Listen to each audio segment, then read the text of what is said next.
They are not a gay male couple, okay? Period. So that does not make it a gay hate crime. That person is a female who identifies as a male who is a transgender. If anything, it could be a transgender hate crime. We are following several new developments tonight in the deadly shooting of actor Jonathan Joss. We just got a hold of police reports that detail what officers were investigating before the actor was shot and killed in his Southside neighborhood. Joss was best known as the voice of John Redcorn in the long-running Fox animated series King of the Hill. He also made appearances as Ken Hotate on the NBC show Parks and Rec, those two popular roles defining his professional life in Hollywood. And we've been working to find out more about his life here in San Antonio along Dorsey Street on the South Side. News 4 got a hold of several police reports today, painting a picture of some very erratic and dangerous behavior. The News 4 I-Team's Jordan Elder is live at the site of the shooting to start our team coverage. Jordan, tell us what those reports are saying. Well, Mandy and Jonathan, these reports show police were heavily involved in this neighborhood and with Jonathan Joss. Some of these reports show neighbors saying that they saw him with a crossbow on multiple occasions, and that includes Sigfredo Ceja Alvarez, who is now accused of killing Jonathan Joss. Hey everyone, welcome back to the channel. Today I really want to talk about this Jonathan Joss thing. First off, I want to say it's horrible. Not okay. This person got killed. I'm not cool with any of that. Obviously, that's the most tragic part of this whole story, is that somebody's life is gone because of this. But that being said, I'm also about the truth. It's why I waited to do this video, because I just felt like everybody jumped on it so quick, and of course they are, because it's news and it's a little bit controversial on some level. But I really wanted to see if I could get enough actual real information. And every day new stuff keeps coming out about this. But the reason, I think the number one reason why I really wanted to do this today was because it is being called a homophobic hate crime. And also that the Jonathan Joss is... he is a victim of death. There's no doubt about it, but there's more to a story, and you can't just say one thing without looking at all sides of the story. So I decided I wanted to look at all sides of the story and why something so tragic and disgusting could happen, and is only one person at fault of this, and so on and so forth. But one of the things that are more important to me is the fact that it's being called a homophobic hate crime, when it is not a homophobic hate crime, in my opinion. Okay, so just so you know, the husband of the Jonathan Joss, who is a biological male, the husband is a transgender female who lives as a male, so, and identifies as a gay man. So first off, that's not a homophobic. Nope, it is not. Okay, you're gonna get mad at me, trans community. Let's just state the facts here, and this is why facts are important. And I also want you to know that the gay male community is getting very upset about this, because it is not a gay hate crime. Possibly it could be a transgender hate crime. Possibly it could be a hate crime for many other situations. But to call this a homophobic hate crime is actually misrepresenting what a gay... And then, of course, all the queer newspapers and everything, and newspapers, queer papers and online are all like, it's a homophobic hate crime. No. Just stop already. So at least report it. Very little of the reporting also is stating that this person, the husband, Tristan, okay, is a transgender, female to male. That is just misrepresenting the whole story. So I'm going to continue with this, because this is actually a pretty thorough investigation here by this news station. And it looks to me like there was a lot going on there, okay? A lot going on there. So let me, well, actually, should I read? Well, let me do a little bit of this first. Jonathan, these reports show police were heavily involved in this neighborhood and with Jonathan Joss. Some of these reports show neighbors saying that they saw him with a crossbow on multiple occasions, and that includes Sigfredo Ceja Alvarez, who is now accused of killing Jonathan Joss. Disturbances, welfare checks, and mental health calls. Police visited actor Jonathan Joss's home more than 60 times since the beginning of 2024. Neighbors were very familiar with what they call a long-standing feud between Joss and Sigfredo Ceja Alvarez, the man now charged in his murder. You know, they would back and forth, say things to each other. Joss and his husband, Tristan de Gonzalez, have said threats were repeatedly made toward them because of their sexual orientation. You see, they keep doing it. His husband is sexual. So anybody who doesn't know anything about the LGBTQIA people community is just going to make some assumption that that's an actual female who identifies as a male who now identifies as gay. So let's just, this is why it's just upsetting to me that we're not reporting these things properly, okay? Jonathan can identify as gay all he wants, or so can Tristan, but that's not the actual factual information here. But neighbors tell us threats were being made both ways. There you go. Alvarez reporting Joss would threaten him too. You know, he would say that. There you go. So see why I waited? Because you're going to hear both sides of the story now. Again, I'm going to keep reporting. It's not okay that he got killed, but there's two sides to this story. And there was a lot of feuding going on in this neighborhood, and there was a lot of insanity going on. And did you see how many of those disturbance calls there were to Jonathan's house? He had been threatened by him, and that, he would show him a gun every once in a while. He would throw things over his fence. Joss was reportedly at the site of his former home to pick up mail. The house burned down in January, which we also see in the calls for service. In a post, de Gonzalez implied that this was related to sexual orientation. Quote, that home was burned down after over 2 years of threats from people in the area who repeatedly told us they would set it on fire. But when Joss spoke to reporters back in January, he said the city shut off power to his house. It's been so cold lately that my partner and I have been doing a fire inside to stay warm. The San Antonio Fire Department did open an investigation, but we're told today that the case has since been closed.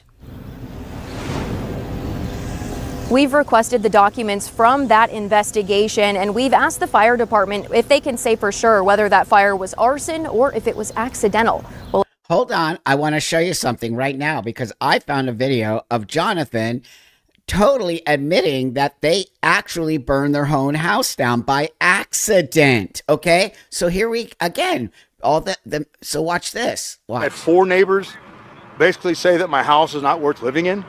The house is in my name. Since then, they have changed. No electricity, no gas. They took everything out. It's been so cold lately that my partner and I have been doing a fire inside to stay warm because for whatever reason the city of San Antonio wants to tear my house down. 4 neighbors, I don't know if you guys know this or not, but your neighbors can say that your house is not worth living in. While I was out of town, it was vandalized. They took wires out, they knocked my pole down. So the city, no electricity, no gas. So in order to stay warm, we did the best we can. I was just told that one of my dogs died. In the fire. Please, people of San Antonio, you guys need to know that we in Texas and San Antonio lead the number of homes to be demolished. If you have a neighbor that says your home's not worth living in, this neighbor over here has pulled a gun on me 3 different times. An AK-47 he pulled on me, and the court did nothing. The police did nothing. These kind of things happen when people have to do things to stay warm. It was my mistake.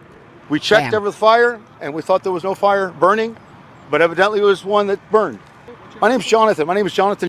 He literally just admitted to burning his whole house down. Okay, this is why I waited to do this story. He admitted it. They made a fire in the house because there was no electricity. Because and more of the story goes on. They're going to demo this house because it's not safe, and they needed to get rid of it, or whatever else is going on. This story is very deep. There's a lot going on here. But that being said, he just admitted to burning his whole own house down.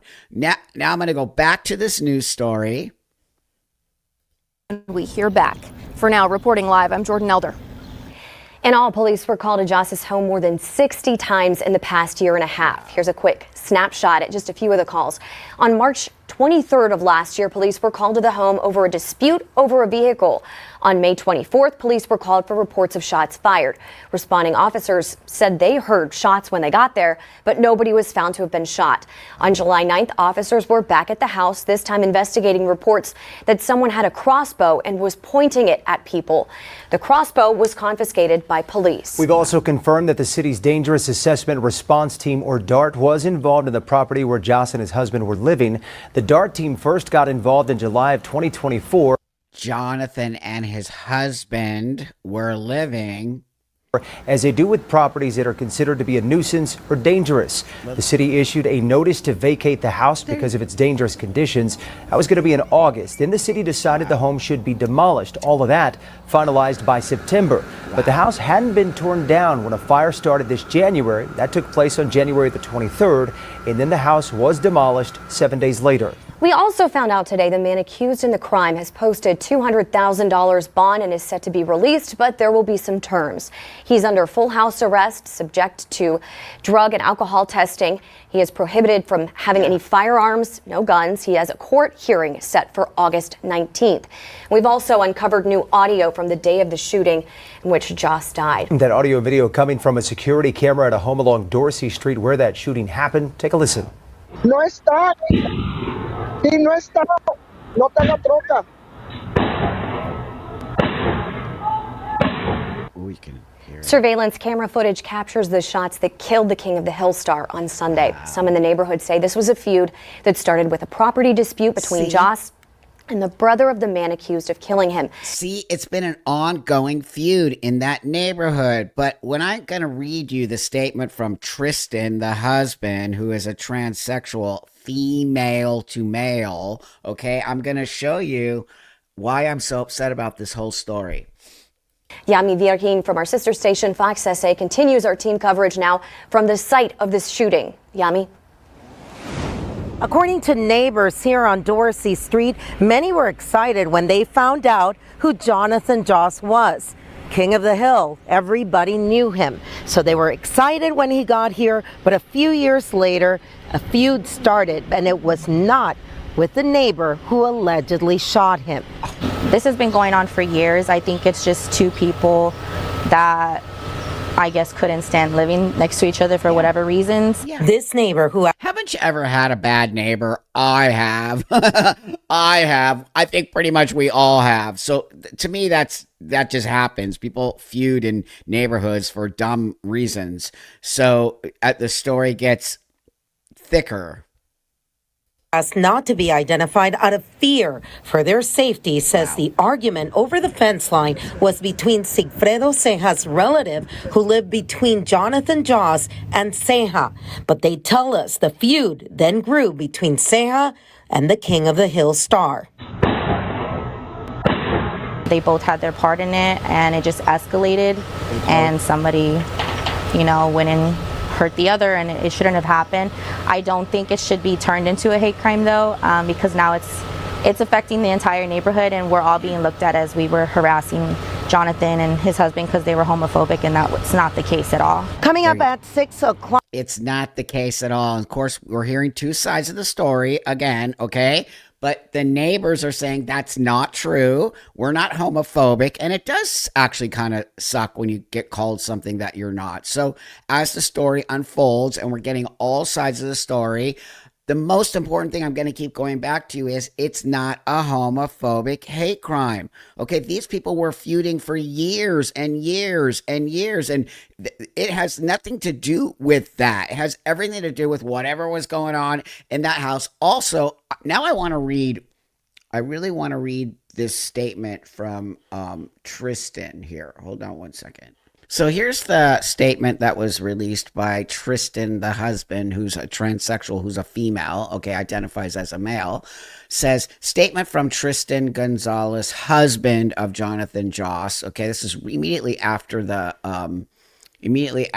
accident happened, okay, or the shooting, whatever you want to call it, okay. So my husband, Jonathan Joss, and I were involved in a shooting while checking the mail at the site of our former home. The home was burned down after over 2 years of threats from people in the area who repeatedly told us they would set it on fire. We reported these threats to law enforcement, but that's not what happened. Jonathan admitted to lighting his whole house on fire. This is why I don't trust that this person is being honest, because they're already caught in a lie. Okay, they're caught in a lie that they're a gay man. They're not a gay man, and they're caught in a lie that the neighbors burned their house down, when that's also not true, according to Jonathan, who actually said they left the fire on. Okay, so throughout the time, we were harassed greatly by individuals who made it clear they did not accept our relationship. Much of the harassment was openly homophobic. Okay, so that's coming from your side of the story. The neighbors are saying that's not true. Okay. When we returned to the site to check our mail, we discovered the skull of one of our dogs and its harness is placed in clear view. If you also go back to the interview with Jonathan, he stated that their dog was burned in the fire that they accidentally set by trying to keep warm in the house. Okay. I'd like to know more about that. Actually, I'd like to see proof of that. This caused both of us severe emotional distress. We began yelling and crying in response to the pain of what we saw. While we were doing this, a man approached us. He started yelling violent homophobic slurs at us, and then he raised a gun in his lap and fired. Okay, that's coming from Tristan. That was the first sort of post that was made by Tristan there. Now, the next thing I want to bring up that I found that I think is very important is this. Well, this is Tristan, the husband, who is a transgender female to male. Okay. Tristan's interview after all this happened. Now, this is also very interesting to me. Right now, with you speaking out, what do you want our viewers to know? Well, first off, I do want to just say thank you to everyone in the community who has shown so much support and so much love for both Jonathan and myself. I've been getting some really, really, really nice messages from people all over the world, and it's really an honor to see how my husband touched so many people's lives, and my husband, it's something that I will always be proud of, and I'm always going to try to honor. I also want people to understand that this was a hate crime. Okay. Jonathan was killed not only for being in the LGBT community, but also for being an Indigenous man. And Indigenous people are murdered. Wait a minute. Wait. Now it's getting, this is why people just don't care about stuff anymore. Because when you just start making it more than what it really is, how do you know he was killed because he was an Indigenous? Most of the people in that neighborhood, okay, are, it seems to me, Latino who are coming from Native space. What? How is it now a Native American Indigenous killing? You see what's happening here? This person who is also, first off, lying about who they are, okay? Secondly, now making it into a whole other, that it's Indigenous. Oh my God. I'm appalled and disgusted by this. And person. Go missing at a really, really high rate. Yes, this is true. A lot of stuff happens in the Indigenous world. There's some great documentaries about that, especially Indigenous women. You should really look at that stuff 100%. But stay on topic here. Now you're going way off. In this country, but they aren't given enough, not nearly enough media attention. What? So I do want to continue to speak out on that because that's one of the causes that Jonathan was really passionate about. But that's okay. You can be passionate about that, but that's not why he was killed. First off, you're saying it's a homophobic gay attack because you are gay men lovers, which isn't true. So people are not going to believe you now. You see what's happening here? And now, secondly, now you're talking about he also got killed because he's an Indigenous. Wow. Just wow. Yes, indeed. And,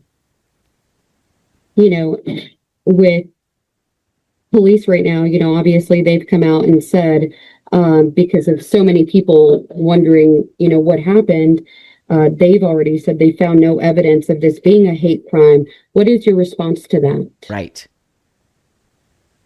Well, first of all, I believe that it's a really common practice for police to investigate themselves and then find out that they did nothing wrong. Oh, come on. I think that's a pretty common police tactic. Yeah, I remember back in the day things like that, but I think things have changed, in my opinion, Tristan. Things have changed a lot when it comes to gay rights. Thank you to all the gay elders in the community who fought for our rights and gave us rights. So, yeah, police for sure. There can be some corruption on every levels of every community, just so you know. And I'm holding that community called the transgender gay community. I'm holding all you responsible for not correcting the media when it comes to this idea that this is a gay hate crime. As far as for the SAPD themselves, they're just trying to cover themselves because for almost 2 years, longer than that, Jonathan and I tried to go through the proper channels, make the reports, and nothing was done or taken seriously. I just watched a whole news report that there was like 60 events happening at your house, not at the other neighbor's house, but at your house. Okay, so they never cared about my husband while he was alive. What? So I really don't expect them to do much now. But first and foremost, I think that they are just trying to cover up the fact that they did nothing after repeated pleas for help. But that's not true. There is not one police report that says there was homophobic attacks on you guys. I actually looked. I didn't see anything that said this was homophobic. All of the complaints were neighbors, you two fighting with your neighbors. It was never about being gay or being trans none of the reports said that. How come all of a sudden you're saying all the report? This is why I won't tolerate that. It is not okay, homophobia, transphobia, all of it. It's not okay. But I'm not going to be a part of something because when you lie about stuff like this, people will eventually not care. Okay, they won't care about gay people's attacks. They won't care about real transphobia because when you just keep saying lies over and over and over, people are going to call you on your stuff and be like, "Oh, so when it really happens, are they actually going to believe you?" So gay men are getting pissed off about this too. I want to show you this. This was on X, and I saw a lot of gay men saying stuff like this, which I found to be. Of course they are. Of course they are. It says Jonathan Joss was not a gay man. He did not identify as gay and never dated males. Though actually, I did see a video of him at the in the Austin, Texas, at some event where he actually verbally said, "I'm a gay man." I did see that. His spouse was born female, transitioned after they had married, and is now trying to affirm her identity using his death. This is not a homophobia. She is not a gay man, and neither was Josh. That's what I'm trying to tell you. Like, gay men are getting pissed now because they're also being misrepresented. It's like when you say men can get pregnant. It's a misrepresentation. Why are you, Tristan, not just saying you're transgender? Okay, why are you not just being openly? Now, how do I know Tristan is transgender? Well, because I found it written in the paper called The Independent, and right here, hold on, let me bring it up for you. It says right here, Kern de Gonzalez, who described himself as a transgender man, pushed back forcefully against the SAPD's assertion that their background didn't play a part in the killing. Okay, so right there in black and white, it says that they identify as a transgender man. So that means they're female. Okay, just so you all know. So I think there was one last thing I wanted to show you here that I think is very important. Again, I'm going to keep going back to this, okay, because it's a very important part of this story. Fire crews reportedly responded to the home in the 200 block of Dorsey Drive around 1 p.m. Thursday. By the time Josh and his partner returned just before 2 p.m., the uninsured resident, was a smoldering loss. Residence was a smoldering loss. I told them it was my fault, Josh said. Very easily it could have been started because of my stupidity. So I'm going to just keep going back to the fact that this partner of his, who claims to be a gay man, is not a gay man, They identify as a gay man, and as we know, you can pretty much identify this is not a gay hate crime, We don't even know exactly what happened between those two until we get all the understanding of it. But as far as I, first off, am concerned, I never saw any reports of any of that happening. We don't know what was actually said because it's Tristan's word against against the other person who shot him. Until we see that, we need to know. So thirdly, and most importantly, they are not a gay male couple. Period. So that does not make it a gay hate crime. That person is a female who identifies as a male who is a transgender. If anything, it could be a transgender hate crime, but we still don't know what all of that happened. This is what I'm going to leave you with. You got to be careful because one media side, and as far as I'm concerned, it's more of the leftist side, is really painting a picture of homophobia without in any way stating the factual information here. And for somebody who belongs to a community for many years, this is the kind of stuff that hurts us. When you lie and deceive to the public, they will no longer support you, i.e. pride. I mean, come on, man. It's horrifying that this man is no longer with us. That should never happen. That is not okay. I am not cool with any of that. But what I'm also not cool with is lies and deceit around what the actual truth is. The truth is going to come out. You watch. It's all going to come out. And then I really want to see how the left media actually comes and apologizes for reporting this as a gay hate crime when other things were happening in this. And Tristan is not a gay man. Tristan is a transsexual female. And I'm going to keep saying it, just like me, Just like me. And that I am not a man, I am not a man. I present as a man. I want to be a man, but the reality of the situation is when you take my clothes off and some stuff happens, that's a female right there. So deal with it, people, because you're digging a deep hole that you will never be able to crawl out of. So with that, thank you, everybody. Let's send love to the family of Jonathan Joss, and hopefully, things like this just stop happening. It's horrible when people get into these kinds of situations and disturbances in neighborhoods, and they get all crazy with each other and, all that. So, with that, have a great rest of your day, and thanks so much for watching and subscribing and really helping this channel grow. I appreciate you all very much. And I'm going to put a post and see what different kind of videos you might want to see from me. So thanks. Talk to you later.